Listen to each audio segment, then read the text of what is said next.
COVID is critical because this is what convinces people to accept, to legitimize total biometric surveillance.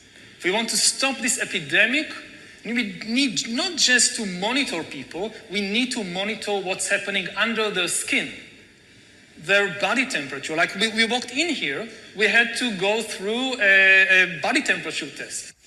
No, I think maybe in a couple of decades when people look back, the thing they will remember from the COVID crisis is this is the moment when everything went digital. And if this was the moment when everything became monitored. That we agreed to be surveyed all the time, not just in authoritarian regimes, but even in democracies. And maybe most importantly at all, this was the moment when surveillance started going under the skin. The biometric sensor. It's the thing, it's the gadget, it's the technology that converts biological data into digital data that can be analyzed by computers. And having the ability to really monitor people under the skin, this is the biggest game changer of all. With this kind of surveillance, I mean, you watch the big president, the big leader, gives a speech on television. The television could be monitoring you and knowing whether you're angry or not, just by analyzing the cues, the biological cues coming from your body.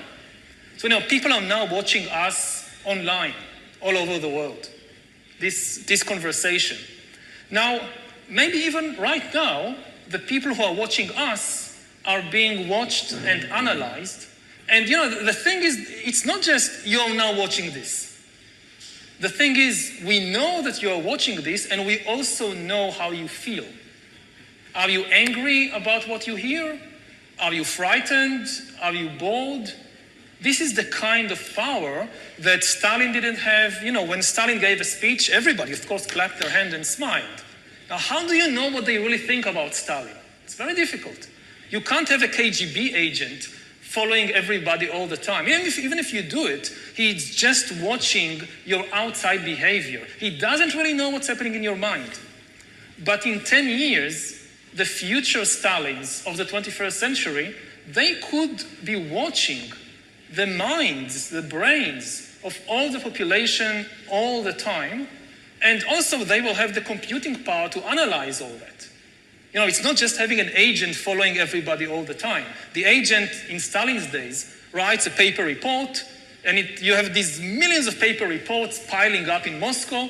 Somebody needs to read them, to analyze them. That's impossible. Now you don't need human agents. You don't need human analyzers. You just have a lot of sensors and an AI which analyzes it, and that's it. You have the worst totalitarian regime in history. And COVID is important because COVID legitimizes some of the crucial steps, even in democratic countries. The big thing is hacking human beings. To hack human beings, you need a lot of biological knowledge, a lot of computing power, and especially a lot of data. If you have enough data about me and enough computing power and biological knowledge, you can hack my body, my brain, my life. You can reach a point when you know me better than I know myself. And once you reach that point, and we are very close to that point, then democracy, the free market as we have, and actually all political systems, also authoritarian regimes, we have no idea what happens once you pass that point. Now, in the past, many tyrants and governments wanted to do it, but nobody understood biology well enough. And nobody had enough computing power and data to hack millions of people. Neither the Gestapo nor the KGB could do it.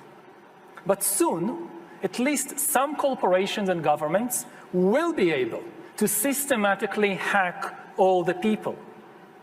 We humans should get used to the idea that we are no longer mysterious souls. We are now hackable animals. Data might enable human elites to do something even more radical than just build digital dictatorships. By hacking organisms, elites may gain the power to re-engineer the future of life itself. Because once you can hack something, you can usually also engineer it. And if indeed we succeed in hacking and engineering life, this will be not just the greatest revolution in the history of humanity.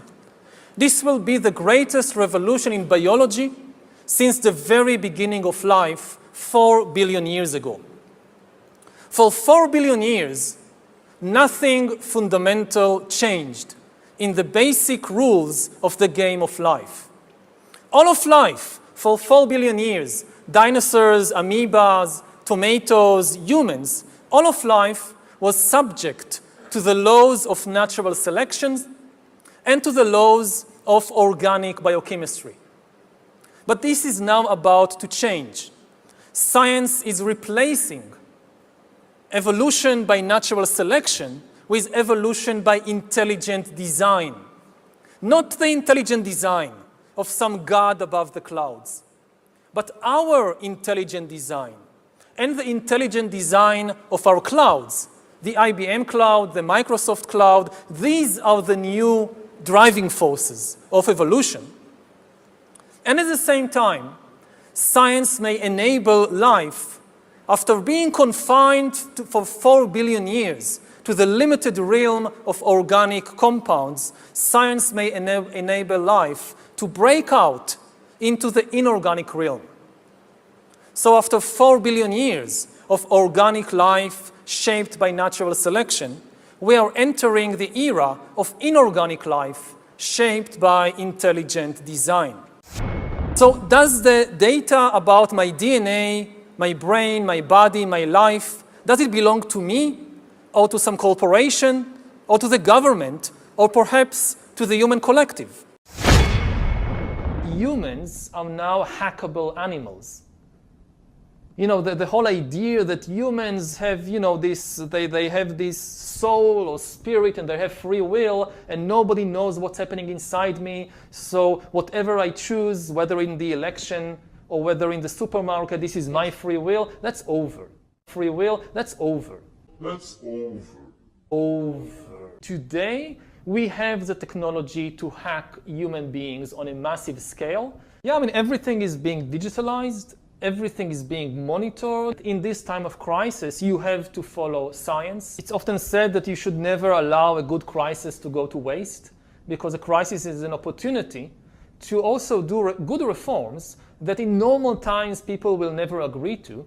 But in a crisis, you see, we have no chance. So let's do it. Vaccine won't help us go the to the vaccine test, of course. will help us, of course. It will make things, you know, more manageable. Surveillance, people could look back in 100 years and identify the coronavirus epidemic as the moment when a new regime of surveillance took over, especially surveillance under the skin, which I think is maybe the most important development of the 21st century, is this ability to hack human beings, to go under the skin, collect biometric data, analyze it, and understand people better than they understand themselves. This, I believe, is maybe the most important event of the 21st century.